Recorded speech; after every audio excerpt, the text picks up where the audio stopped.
going to glue your sugar skull to your background, you need to first select a background color that is part of your color scheme. So I selected a blue-green color because I used blue-green in my analogous color group on my skull. You could also select black. Then you're going to cut out your sugar skull. Make sure you put the scraps in the recycling bin when you're all done cutting. Then you're going to use the dot, dot, not a lot method to put glue on the back of your sugar skull.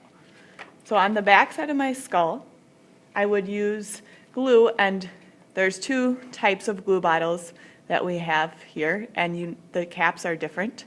The traditional cap is like this, where you need to twist it to open it, and then you need to be able to hear air come out.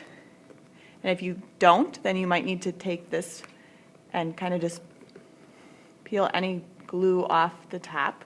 This little white thing you don't want to pick off because that keeps it sealed shut. But now you can see that that's open.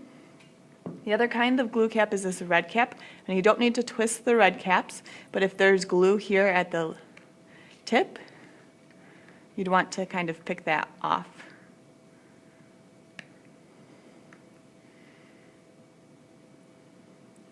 Okay. And then to use the red cap type of bottle, you push the glue bottle down, and you just squeeze. And then you can go around and dot, dot.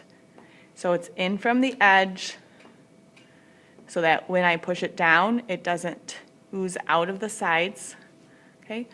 If I was using the other type of bottle, it's a similar method. You have to keep the bottle tilted on its side a little bit and then just squeeze, dot, dot, not a lot. No oozy-goozies, as you might have heard before. Okay, and then I might want to put a few dots in the middle. Okay, and then when I'm done with this, I need to twist it so that it stays shut, and I can wipe this off. Okay, and then I'm going to flip my skull over, and I want to try to get it in the center of this piece of construction paper. Okay, and I can gently press down, and then I can flip it over and rub on the back to get it firmly secured. And I'm going to flip this back over, and then down at the bottom down here, I'm going to write my name and my class code.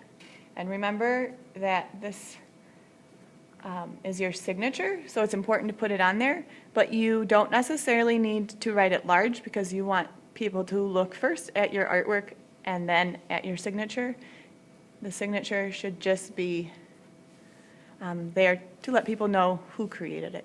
Then once you're all finished with gluing this down, you can finish your reflection that's on the back side of your planning sheet, and then place your finished reflection and the skull on the drying rack. If you by chance don't get your reflection done by the end of class, please still put your sugar skull on the drying rack so that it can dry and not stick to things in your portfolio.